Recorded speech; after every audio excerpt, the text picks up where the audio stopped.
Yeah, so I just want to talk a little bit about what we can do in our daily lives to give ourselves the maximum possible health in old age. And we know that how we live our lives has a big impact on us.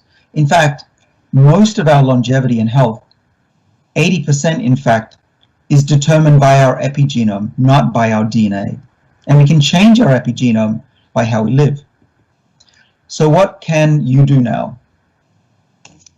Well, if you're getting sufficient food, if you're eating 3 regular meals a day, breakfast, lunch, and dinner, or even eating snacks in between, we know that that's not going to give the best chance of longevity. And certainly overeating will be even worse. So what I do is I like to skip at least 1 meal a day. We have enough food in our household, and our meals tend to be large to begin with. And I try not to snack. I like to have tea and coffee if I get a little bit hungry, and you do get used to it. Now, you may not want to skip breakfast, you may want to skip lunch, you may want to skip dinner. It's different for every individual. I also just want to point out that if you're young, if you're a teenager or in your 20s, this probably isn't for you. I'm talking more about people who are middle-aged, whose metabolism has slowed down, and we certainly don't want to suggest malnutrition or starvation as any way to improve health. That's the last thing that we want to talk about or hint that could be helpful.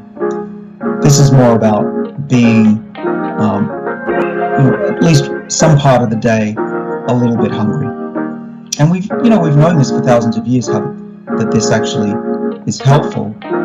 What we didn't realize was that what happens when you're hungry is that these longevity defenses, these longevity factors that I'm describing to you and others get turned on. If we sit around all day, if we are always eating or not feeling hungry, our bodies will relax and they won't fight aging. So this is one way to turn on those defenses against aging. Do a bit of exercise. Lose your breath a few times a week if you can. If you don't move, get up, walk at least. Do some weightlifting as well.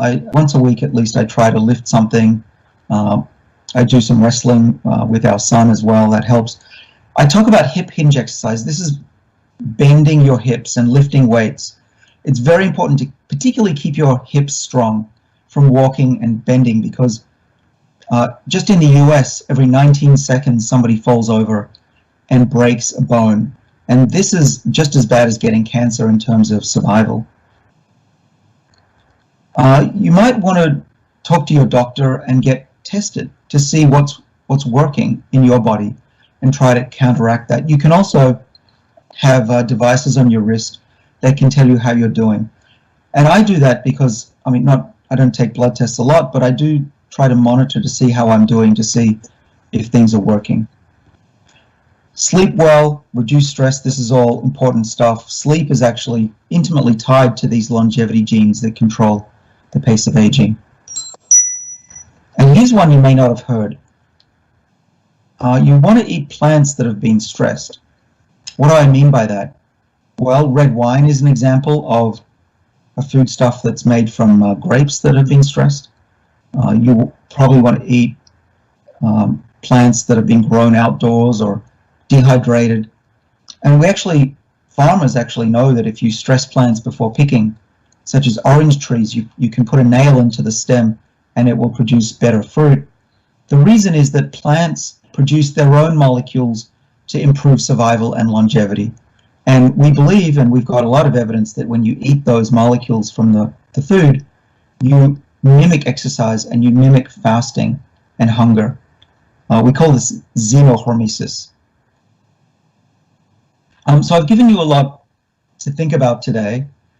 You can read about the new discovery online at nature.com. It's out there right now. I've tweeted about it. There's a free copy if you want to download it, if you don't have a subscription to Nature magazine. And in my book, Lifespan, I talk about not just why we age, but what we can do about it in much more detail than I've told you about today, including what I do and my family does. And my father is 81 years old with no diseases, in perfect health, and he's literally stronger and fitter and arguably happier than I am. So it's not a clinical trial, but he is a beacon of hope for all of us.